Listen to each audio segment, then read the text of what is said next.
माता पिता चाहते भी हैं कि बच्चियों को आगे ले जाएं, तो सामाजिक परिवेश जो है, सिक्योरिटी के जो इश्यूज हैं, आसपास के जो इश्यूज हैं, वो उन्हें बच्चियों के मामले में उतने कॉन्फिडेंट नहीं होने देते।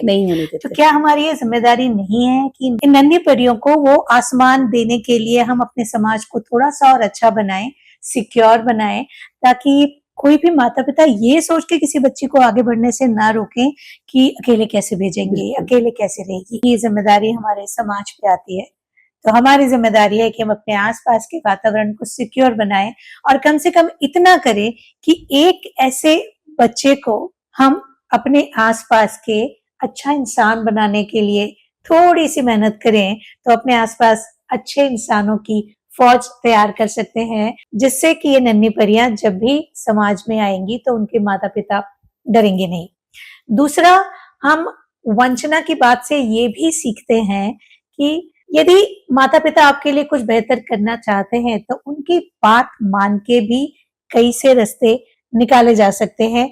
ये जरूर किया जाना चाहिए तब जबकि माता पिता सच में आपको आगे बढ़ाना चाहते हो, लेकिन किसी कारण से उनके हाथ बन जाते हो, तो उनकी बात मान के भी आप कुछ न कुछ रास्ते निकाल सकती हैं। बिल्कुल मैम, मैं इस चीज से बिल्कुल सहमत हूँ, क्योंकि मुझे कुछ चीजों पे रोका गया है लेकिन हमेशा आगे बढ़ने के लिए प्रोत्साहित किया गया है। मेरे आज अगर मैं यहाँ पर सिलेक्टेड बैठी हूँ तो उसमें मेरे मम्मी पापा, मेरे भाई, मेरी फैमिली, क्योंकि ये सिलेक्शन मेरी शादी के बाद हुआ है, तो मेरे हस्बैंड का बहुत बड़ा रोल है इसमें। तो इन सब के सहयोग से ही मेरा सिलेक्शन हुआ है। तो ऐसा जरूरी नहीं है कि हम अपने सपने पूरे करने के लिए परिवार से लड़े, माता पिता के अपोज में जाएं, ऐसा बिल्कुल जरूरी नहीं है। मैंने, ठीक है, अब बच्चा होने के नाते मैं भी अपने मम्मी पापा से झगड़ती थी, रोती थी कि आप मुझे ये नहीं करने दे रहे हैं। मैं भी उनको गुस्सा दिखाती थी कि आप ये, जैसे मैं आपको बता रही हूँ कि मैं ग्रेजुएशन फर्स्ट ईयर में जब मैंने अपनी मर्जी से ही, और मैंने इवन पापा को बोल दिया था कि पापा आप जब तक मुझे स्कूटी नहीं दिलाएंगे, हमारे टाइम पे लूना आती थी, मैंने कहा कि जब तक आप मुझे लूना नहीं दिलाएंगे तब तक मैं कॉलेज नहीं जाऊंगी। तो मेरे पापा बोले कि बेटा दिवाली तक रुक जाओ, तो मैंने कहा ठीक है, मैं दिवाली तक ही कॉलेज जाऊंगी, मैं नहीं जाऊंगी। और पापा के पास एलएमएल वेस्पा हुआ करती थी, मैं फर्स्ट डे अपने कॉलेज एलएमएल वेस्पा से गई थी। मतलब मैं इतनी जिद्दी थी कि मैं पापा से बोलती थी मुझे ये चाहिए, तो मेरे पापा करते थे। और चूंकि बाकी बातें मैं भी उनकी मानती थी तो मेरी बात भी वो पूरी कर देते थे। तो ये बिल्कुल जरूरी है कि अपने पेरेंट्स की फीलिंग का बहुत ध्यान रखना पड़ता है। तो अब जबकि आप समझती हैं कि माता पिता आपके लिए जो जरूरी होता है वो तो जुटा ही देते हैं, तो जिद नहीं करना चाहिए। क्या आप नए बच्चों को ये कहेंगी कि वो ऑलरेडी बहुत सारा कुछ करते हैं, तो यदि आप ऐसी किसी चीज पे जिसकी जरूरत नहीं हो, आप कॉलेज जा रही थी, बिना वेस्पा के जा सकती थी, बिल्कुल बिना जा लूना सकती के जा सकती हाँ। थी। सो ऐसी कोई जिद अगर हम ना करें बहुत अच्छा होता है। तो बहुत अच्छा होगा। मैंने क्या कहा कि मैं अपनी कमियां भी बता रही हूँ। मैं इसीलिए इस बात को बोली हूँ कि ये मेरा कोई बहुत अच्छी चीज नहीं थी, लेकिन चूंकि मैं भी उस समय 16 साल की थी, और जो बच्चों वाली फीलिंग रहती है, जिद्दी पना, क्योंकि मैं आपको बता रही हूँ ना कि क्या परिस्थितियां थी मुझे नहीं पता, बट मेरे घर में मुझे बहुत ज्यादा लाड़ से रखा गया था। वो 16, 17, 18 साल की जो उम्र होती है ना, वो ऐसी उम्र होती है बच्चों कि आपको लगता है कि आपको सब कुछ आता है और आपको सब कुछ मिलना ही चाहिए। हाँ। लेकिन मैं आपको बताऊं, वो ही ऐसी उम्र होती है जब आप खुद पे अगर मेहनत करेंगे तो वो सारे सपने आप जो देखते हैं वो पूरे कर पाएंगे। यदि माता पिता से लड़े बिना आप सिर्फ अपने रास्ते पे मेहनत करते जाएंगे तो छोटी छोटी चीजें बाद में इतनी आसान हो जाएंगी कि आपको लगेगा अच्छा मैं इसके लिए जिद करता था या मैं इसके लिए जिद करती थी। जैसे कि आज वंचना जी ने कहा कि वो मेरी गलती थी कि मैं पापा से जिद कर रही थी कि मुझे गाड़ी चाहिए, जबकि वो मेरी पढ़ाई की व्यवस्था, मेरे स्कूल की व्यवस्था, कॉलेज की फीस, मेरी दूसरी जगह रहने की व्यवस्था सब कर रहे थे। जब आप किसी चीज के लिए जिद करते हैं तो थोड़ा सा ये ध्यान रख लीजिएगा कि आसपास थोड़ा सा नजर घुमाएं और ये देखें कि वो क्या क्या ऑलरेडी कर रहे हैं आपके लिए। जब मेरे पापा ने मुझे सागर जाने से बोला कि रहने दो बेटा, तुम एमएससी मैथ्स कर लो, मैंने पापा का कुछ भी बुरा नहीं माना, क्योंकि मुझे ये लगा कि अगर पेरेंट्स बोल रहे हैं, मेरे पापा बोल रहे हैं, मेरी मम्मी बोल रही है, तो ये मेरे भले के लिए होगा। मैं आ गई इंदौर, और मैं बोल रही हूँ ना कि इंदौर आई थी, मुझे बहुत अच्छा चांस मिला था। ठीक है, नहीं समझ पाए, हम मैथ्स में थे तो पीएससी से अलग हो गए। अगर मैं उसी समय इंदौर में कोठारी कोचिंग ज्वाइन कर ली होती, तो जो भी वहां उस समय अवेलेबल थी, उस समय मेरे समय पे एक ही, तो शायद जो माइंड सेटअप था वो ट्यूशन की तरफ ना जाके एक सिविल सर्विसेज की तरफ जाता, और जो चीज मैं यूपीएससी का नॉलेज मुझे उस समय जब मैं 20-21 साल की थी नहीं था, तो शायद मुझे उस समय ये हो जाता कि अच्छा यूपीएससी है, क्योंकि इंदौर में आई थी तो दिल्ली भी पहुंच जाती। एक और बात यहाँ भी सीखने में आती है कि अगर कुछ छूट गया है तो इसका मतलब दुनिया खत्म नहीं हो गई है। बहुत सारे दूसरी चीजें आसानी से आपके लिए बिल्कुल, तैयार करी हैं। बिल्कुल। आपका जब आप यंग थी तब तो शायद मौके कम होंगे। आज तो इन बच्चों के पास इतने सारे बहुत मौके हैं मौके कि हैं, बहुत बहुत मौके। कमाल कर सकते हैं। तो यदि कुछ छूट गया है तो वहां रुक मत जाइए। ये मत सोचिए कि ये नहीं हुआ तो क्या होगा। बहुत कुछ ऐसा है जो अभी आप अचीव कर पाएंगे। बिल्कुल, वही मैं आपको बता उसके बाद फिर मैं एमएससी एमफिल करी। एमफिल करने के बाद एमफिल मैंने यूनिवर्सिटी टॉप किया और मेरा एमफिल का रिजल्ट आया है और मैं government model science college Rewa में एज अ लेक्चरर मैथ्स मैंने पढ़ाना स्टार्ट कर दिया है। 1 साल मैंने बकायदा पढ़ाया और पढ़ाते-पढ़ाते ही मेरा रिसर्च एसोसिएट भी सिलेक्शन हुआ। कुछ सर्कमस्टेंसेस रहे, वहाँ नहीं गई और 2007 में मेरी शादी हो गई। शादी हुई तो इसको कहते हैं ना, जैसा अभी आप बोल रहे हैं कि रास्ते बंद नहीं होते हैं।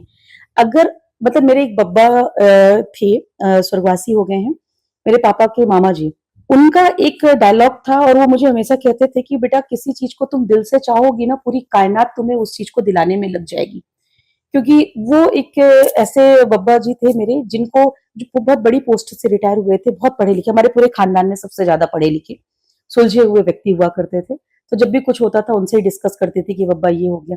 मेरी शादी हुई तो मैं उनसे यही बोली, मैंने कहा बब्बा अब मैं क्या कर पाऊँगी?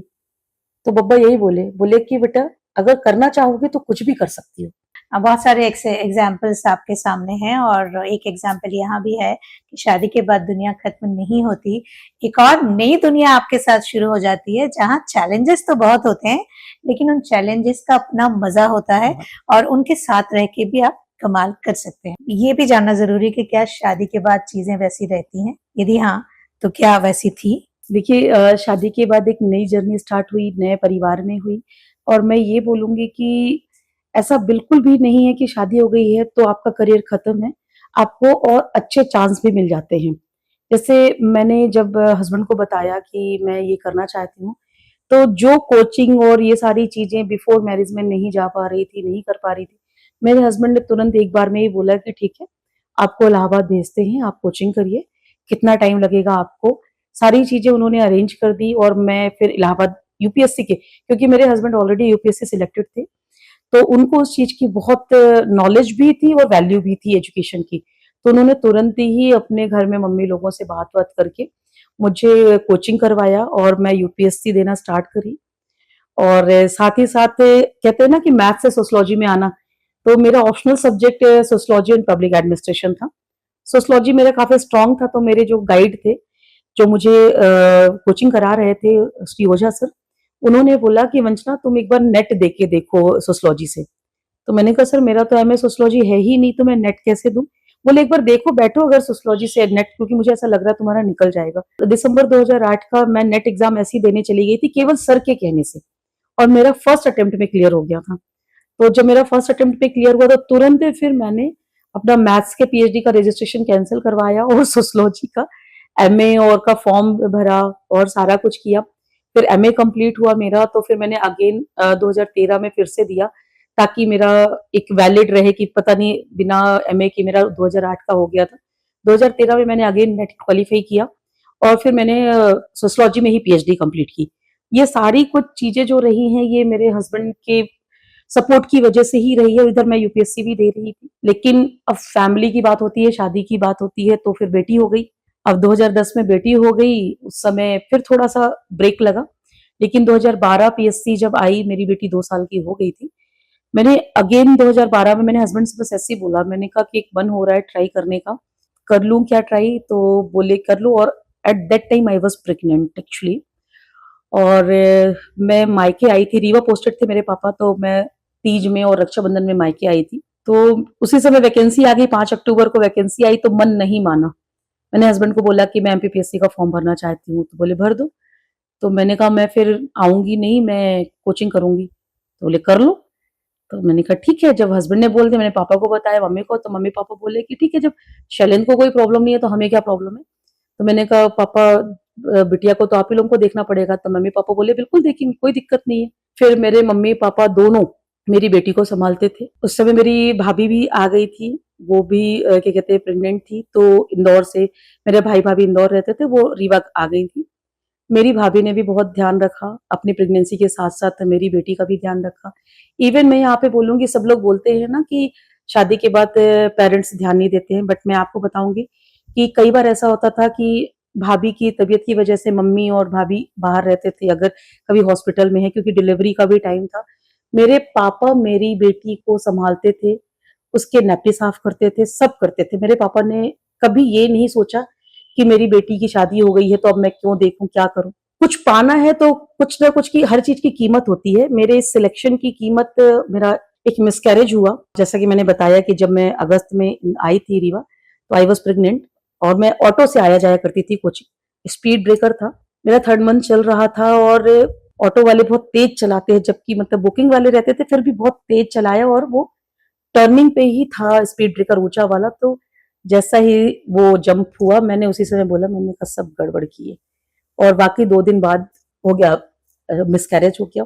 फिर उसके बाद ये हुआ कि अब क्या किया जाए, लेकिन मेरे घर में मेरे मम्मी पापा एक ही चीज बोले, बोले बेटा किसी मिशन को लेके आई थी, एक उसे पूरा नुकसान कर। हुआ है तो अब मिशन मत छोड़ना। मैंने हस्बैंड को बोला कि अब मैं को सिलेक्शन तो चाहिए, जितना खोना था खो चुकी हूँ, कीमत चुका चुकी हूँ, बिना सिलेक्शन लिए तो मैं रीवा छोड़ूंगी नहीं। फिर 10-15 दिन का बेड रेस्ट हुआ।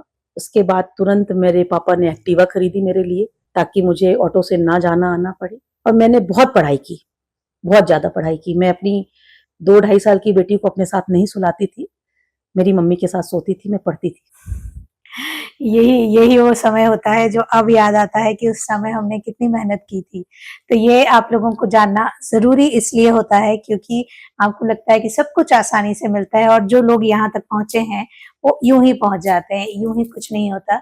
सबको जिंदगी में हर काम की कीमत चुकानी होती है और सफलता का कोई शॉर्टकट नहीं होता। You have to be in all your role और सारे रोल्स को निभाते हुए आपको अपने लक्ष्य तक पहुंचना होता है। मैं समझती हूँ कि आज आपके आंख में जो ये आंसू आए, ये इस बात का सबूत है कि आपने दिल लगा के मेहनत की है।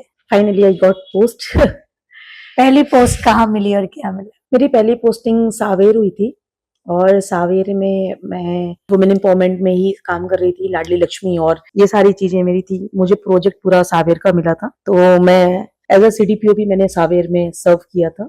और फिर उसके बाद मैंने फिर कंसीव कर लिया था, तो मैंने 8 महीने लगातार मैं छुट्टी पे रही।